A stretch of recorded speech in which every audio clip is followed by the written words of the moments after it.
தத்துவம் இல்லாத தலைவர்கள் எப்பயும் ரசிகரை மட்டும்தான் உருவாக்குவாங்க. நண்பர்கள் அனைவருக்கும் வணக்கம். இது புதிய விசை. நான் உங்கள் லெனின் பிரகாஷ்.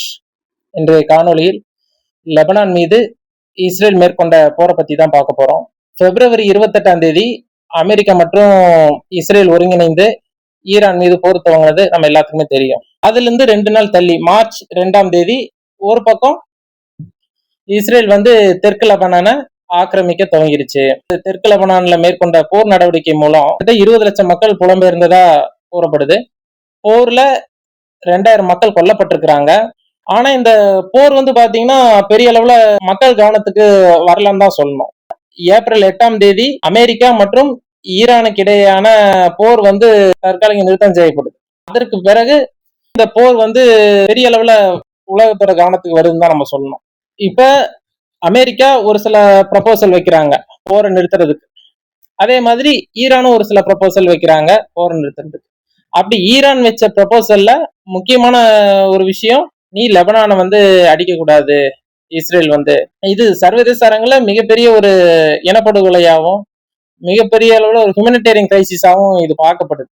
அமெரிக்காவுக்கும் ஈரானுக்குமான போர் நிறுத்தம் அறிவிக்கப்பட்டாலும் இஸ்ரேல் வெளிப்படையாவே சொல்லிச்சு, நான் போரெல்லாம் நாங்க நிறுத்த மாட்டோம், லெபனான் மீது போர் தொடுத்துட்டு தான் இருப்போம் அப்படின்னு சொல்லி. இஸ்ரேலோட உச்சக்கட்ட நோக்கம் என்னன்னு பாத்தீங்கன்னா, தெற்கு லெபனான்ல அந்த லித்தானிய நதிக்கரை வரைக்கும் முடிஞ்ச அளவு அங்க இருக்க மக்களை அப்புறப்படுத்தி ஃபுல்லா அதை ஆக்கிரமிக்கணும் அப்படிங்கிற நோக்கத்தில் தான் இந்த போரே நடத்தப்பட்டுச்சு. அதற்கு அவங்க சொன்ன காரணம் என்னன்னா, நாங்க ஹிஸ்புல்லா வெளியேற்றணும், ஹிஸ்புல்லா மிகப்பெரிய ஒரு தொந்தரவா இருக்கு அப்படிங்கறதான் அதுக்கு இஸ்ரேல் காரணம் சொன்னாங்க. ஈரான் மீது மேற்கொண்ட போர்ல 2 விஷயங்கள் நடத்தப்பட்டுச்சு. ஒரு பக்கம் ஈரானை அடிச்சாலும் பக்கம் இஸ்ரேல் தெற்கு லெபனானை ஆக்கிரமிக்கணும் அப்படிங்கிற அதோட லட்சியத்தையும் அது ஓரளவு பூர்த்தி பண்ணிச்சுன்னு தான் நம்ம சொல்லணும். வியாழக்கிழமை இரவு லெபனானுக்கும் இஸ்ரேலுக்குமான போர் நிறுத்தத்தை 10 நாளைக்கு ட்ரம்ப் அறிவிச்சிருக்காரு. இப்ப நாம அந்த லெபனானை பத்தியும் லெபனான்ல அவங்க சொல்லக்கூடிய அந்த யுத்த குழுவை பத்தியும் தான் நம்ம இப்ப பார்க்க போறோம். ஈரான் தன்னை பாதுகாத்துக் கொள்வதற்காக உருவாக்கி வச்சிருக்கக்கூடிய ஆக்சிஸ் ஆஃப் ரெசிஸ்டன்ஸ் பத்தி நம்ம ஏற்கனவே பேசியிருக்கிறோம். அதுல இருக்கக்கூடிய பல்வேறு யுத்த குழுக்களை பத்தி நம்ம பேசியிருக்கோம். பார்க்காதவங்க அந்த வீடியோக்கான லிங்கை கமெண்ட்ல கொடுக்குறேன், போய் பாருங்க. அந்த யுத்த குழுக்கள்ல ஒரு யுத்த குழுவான ஹிஸ்புல்லா பத்தி தான் நம்ம பார்க்க போறோம். இப்ப 1975 லெபனான் பாத்தீங்கன்னா கிட்டத்தட்ட ஒரு உள்நாட்டு போரோட பிடியில இருக்கு. உள்நாட்டு போர் அங்க ஏன் வருதுன்னு பாத்தீங்கன்னா, லெபனானோட அரசியல் அமைப்பு கிட்டத்தட்ட பல்வேறு சமூக குழுக்களிடையே பகிர்ந்திருக்கப்படுதுன்னு தான் நம்ம பாக்குறோம். பிரசிடென்டா யார் இருப்பாங்க பாத்தீங்கன்னா, ஒரு கிறிஸ்தவ தான் இருப்பாரு. பிரீமியர்ஷிப் பிரைம் மினிஸ்டர் நம்ம சொல்றோம் இல்லையா, அவங்க பாத்தீங்கன்னா ஒரு சன்னி மத பிரிவை சேர்ந்தவங்களா இருப்பாங்க. அது மாதிரி ஸ்பீக்கர் சபாநாயகர் பாத்தீங்கன்னா ஒரு ஷியா பிரிவை சேர்ந்தவரா இருப்பாரு. இந்த காலகட்டத்துல மிகப்பெரிய அளவுல பாலஸ்தீனிய அகதிகள் அங்க புலம்பெயர்றாங்க. லெபனான் பாலஸ்தீன் லிபரேஷன் ஆர்கனைசேஷன் ஜோர்டான்ல இருந்து லெபனானுக்கு மாத்தப்படுது. இது எல்லாம் சேர்ந்து அங்க இருக்கக்கூடிய அரசியல் அமைப்புல ஒரு நெருக்கடி ஏற்படுத்துது. இதெல்லாம் தான் அங்க உள்நாட்டு போருக்கு காரணமா அமையுது. பாலஸ்தீன் லிபரேஷன் ஆர்கனைசேஷன் நம்ம சொல்றோம் இல்லையா, அதை அதோட லெபனான்ல இருந்து எல்லை பகுதியில இருந்து நீ அப்புறப்படுத்துறது இஸ்ரேலோட தாக்குதலுக்கு காரணமா இருந்தது. கொஞ்ச நாள்ல எல்ஓவே இருக்கக்கூடாது லெபனான்லயே அப்படின்னு சொல்லி அவங்க தாக்குதலை தீவிரமா மேற்கொண்டாங்க. 1982 நாங்க வெளியேறோம் அப்படின்னு லெபனான்ல இருந்து வெளியேறோம்னு பிஎல்ஓவும் சொல்றாங்க. இஸ்ரேலோட தாக்குதலுக்கு மிகப்பெரிய அளவுல யாரு பாதிப்புக்குள்ளானாங்கன்னு பாத்தீங்கன்னா, ஏற்கனவே விளிம்பு நிலையில இருந்த, அதாவது இஸ்லாத்துல அந்த ஷியா பிரிவை சேர்ந்த மக்கள் தான் மிகப்பெரிய அளவுல பாதிப்புக்குள்ளாகிறாங்க. 3 வருடங்களுக்கு முன்பாகவே அமெரிக்காவோட நெருக்கமா இருந்த ஈரான்ல மிகப்பெரிய ஒரு அரசியல் மாற்றம் ஏற்பட்டிருந்தது. அதாவது ஷியா முல்லாக்கள் அங்க அதிகாரத்தை கைப்பற்றியிருந்தாங்க. முடியாட்சி முடிவு கொண்டு அவங்களுக்கு லெபனான்ல இருந்த ஒரு அண்ட்ரஸ்ட், அந்த உள்நாட்டு குழப்பம் ஒரு வாய்ப்பா அமைஞ்சிச்சுன்னு தான் நம்ம சொல்லணும். 1982 ஐஆர்ஜிசி என்ன பண்றாங்கன்னா, லெபனான்ல இருந்து ஆயிரக்கணக்கான ஷியாக்களை ஒரு நெட்வொர்க்கா உருவாக்குறாங்க. அதுக்கு பேர் என்னன்னா இஸ்லாமிக் ரெசிஸ்டன்ஸ் அப்படின்னு சொல்லிட்டு. இஸ்லாமிக் ரெசிஸ்டன்ஸோட முதல் இலக்கு என்னவாக இருந்ததுன்னு பாத்தீங்கன்னா, லெபனான்ல நிலைநிறுத்தப்பட்டிருந்த பன்னாட்டு படைகள் மிகப்பெரிய அளவுல பாதிப்பை சந்திச்சாங்க. 1983 பீரட்ல இருந்த அமெரிக்க தூதரகம் மிகப்பெரிய பாதிப்பை சந்திக்குது.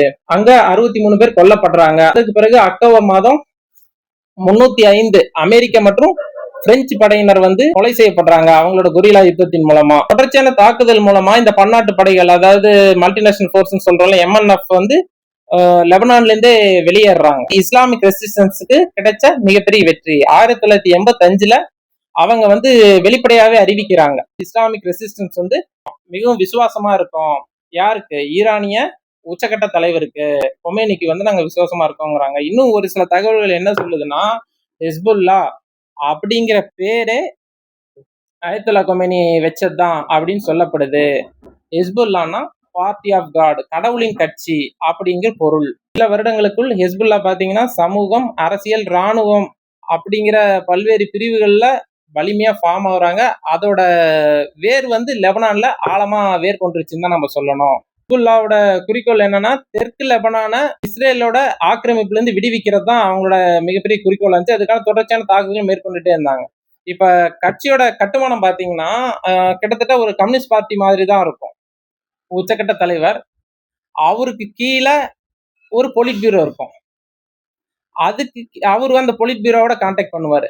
அதுக்கு கீழே பல்வேறு துணைக்குழுக்கள் இருக்கும். அவங்களோட சமூக தொடர்புகள், அதாவது ஷியா உழைக்கும் மக்களுக்கு, அதாவது ஷியா ஒர்க்கிங் கிளாஸ்க்கு வந்து உணவு வழங்குறது, இது மாதிரிப்பட்ட விஷயங்கள் அவங்க செஞ்சாலும் சமூக அளவுல அரசியல் ரீதியா அவங்க வந்து லெபனானோட ஆட்சியை தீர்மானிக்கிற ஒரு இடமா, அதாவது கிங் மேக்கரா அவங்க இருக்காங்க. ஹிஸ்புல்லாவோட கோ ஃபவுண்டர், அதாவது அக்பர் அல் முசாவி 1992ஆம் ஆண்டு கொலை செய்யப்படுகிறார். அதுக்கு பிறகு யார் வர்றாருன்னா ஹாசன் நஸ்ருல்லா. அவர் வந்து என்ன பண்றாருன்னா அரசுக்குள்ளே ஒரு அரசை கட்டமைக்கிறாரு. State within a state. 2000ல 18 வருஷமா அவங்க ஆக்கிரமிச்சு வச்சிருக்கிறாங்க தெற்கு லெபனான. யாரு? இஸ்ரேல். அவங்க வந்து வெளியேறிடுறாங்க, அந்த இடத்துல இருந்தே வெளியேறிடுறாங்க. இது வந்து என்னன்னா முதல் அரப் வெர்சஸ் இஸ்ரேல் கான்ஃபிளிக்ட், அதாவது அரபு நாடுகளுக்கும் இஸ்ரேலுக்குமான போர்ல இது மிகப்பெரிய வெற்றியா அன்னைக்கு தேதி கொண்டாடப்பட்டது. 18 வருஷமா இருந்த அந்த ஆக்கிரமிப்புல இருந்து அவங்க வெளியேறினது. ஆனா ஹிஸ்புல்லா வந்து அதோட நிக்கல. ஷெபா ஃபார்ம்ஸ்னா அது எங்க வருதுன்னா கிட்டத்தட்ட ஒரு 25 சதுர கிலோமீட்டர். அது இஸ்ரேல், சிரியா, லெபனான் இதுக்கு நடுவுல அந்த எல்லை பகுதியில வர்றது அந்த ஷெபா ஃபார்ம்ஸ். பாலஸ்தீனத்துல அவங்க ஆக்கிரமிப்பு செஞ்சு வச்சிருக்காங்க இல்லையா இஸ்ரேல், அதுல இருந்தும் வெளியேறணும். பிளஸ் ஷெபா ஃபார்ம்ஸ்ல இருந்து அவங்க வெளியேறணும். தொடர்ச்சியான தாக்குதல்களை ஹிஸ்புல்லா ஒரு பக்கம் பண்ணிட்டு தான் இருந்தாங்க. 2006ல ஹிஸ்புல்லா வந்து ஒரு ஊடுருவலை மேற்கொண்டு 2 படை வீரர்களை தூக்கிட்டு போயிடுறாங்க, இஸ்ரேலிய படை வீரர்களை. இது வந்து மீண்டும் போருக்கு காரணம் அமையுது. அது வந்து பாத்தீங்கன்னா 30 நாள் போர் அப்படின்னு கூறப்படுது. 30 நாள்ல பாத்தீங்கன்னா இஸ்ரேலோட அந்த வான் தாக்குதலுக்கு பாத்தீங்கன்னா பெரிய அளவுல ஹிஸ்புல்லாவோட ராணுவ கட்டமைப்புகள்லாம் பலியாகுதுன்னு தான் சொல்லணும். கொஞ்ச நாள்லயே அவங்க வந்து தங்களை மறுசீரமைப்பு படுத்திக்கிட்டாங்க. இன்னைக்கு தேதிக்கு ஹிஸ்புல்லாட்ட கிட்டத்தட்ட 2 லட்சம் ராக்கெட் மிசைல்ஸ் இருக்கிறதா சொல்லப்படுது. 2006ஆம் ஆண்டு அந்த நடந்த போர் இருக்குல்ல, 30 நாள் போருக்கு பிறகு இஸ்ரேலுக்கும் லெபனானுக்குமான எல்லையானது ஒரு பதட்டம் நிறைந்த அமைதியோட தான் இருந்துச்சு.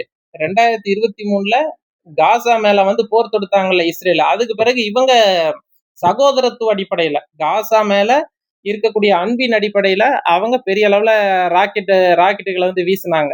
எங்க இஸ்ரேல் பகுதிகளில் வந்து வீசினது திரும்பவும் போருக்கு கொண்டு விட்டுருச்சு. ஹாசன் நஸ்ருல்லா ஈரானோட பிரசிடென்ட் ஃபங்க்ஷனுக்கு போகும்போது அங்க வைத்து படுகொலை செய்யப்படுகிறார்.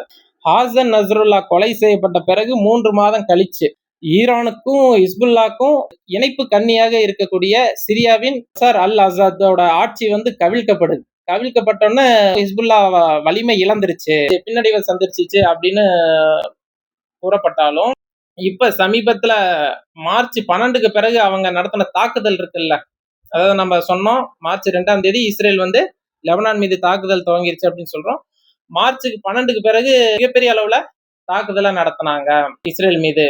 அவங்க அந்த எடுத்துக்கிட்ட டைம் இருக்குல்ல, அதாவது ஹாசன் நஸ்ருல்லா கொலை செய்யப்பட்ட பிறகு அந்த ஒரு இடைப்பட்ட காலம் இருக்கு, 15 மாசம் அவங்க வந்து தங்களை வந்து புனரமைச்சிருக்காங்க அப்படின்னு தான் சொல்லப்படுது. ஏப்ரல் 8ஆம் தேதி இடைக்கால போர் நிறுத்தம் அறிவிக்கிறாங்க ஈரானும் அமெரிக்காவும். அதற்கு பிறகு இவங்க இஸ்ரேல் மேற்கொண்ட போர்ல மிகப்பெரிய வான்வெளி தாக்குதல் நடத்துறாங்க. 200க்கும் மேற்பட்ட மக்கள் கொலை செய்யப்படுகிறார்கள். ஒரு பக்கம் இஸ்ரேலுக்கும் வந்து ஹிஸ்புல்லாவால மிகப்பெரிய நெருக்கடிகள் ஏற்படுது இந்த போர்ல. இதனை அனைத்தையும் காரணமாக கொண்டு அதே நேரத்துல ஈரானை வந்து நம்ம செட்டில் பண்ணணும் அப்படின்னா, அமைதிப்படுத்தணும்னா இஸ்ரேல நம்ம கண்ட்ரோல் பண்ணி ஆகணும். அப்ப போர் நிறுத்தத்துக்கு இயல்பாக அவங்க வர வேண்டிய நெருக்கடிக்கு இஸ்ரேல் உள்ளாகுறாங்க. இது எல்லாத்தையும் கணக்கில் கொண்டு வியாழக்கிழமை இரவு ட்ரம்ப் அறிவிக்கிறாரு போர் நிறுத்தம் 10 நாளைக்கு இஸ்ரேலுக்கும் லெபனானுக்கும் அப்படின்னு சொல்லிட்டு. இந்த காணொளி உங்களுக்கு பிடிச்சிருந்தா, இந்த தகவல்கள் உங்களுக்கு பயனுள்ளதா இருந்தா சப்ஸ்கிரைப் பண்ணுங்க, ஷேர் பண்ணுங்க. மீண்டும் ஒரு காணொளியில் உங்களை அனைவரையும் சந்திக்கிறேன். நன்றி.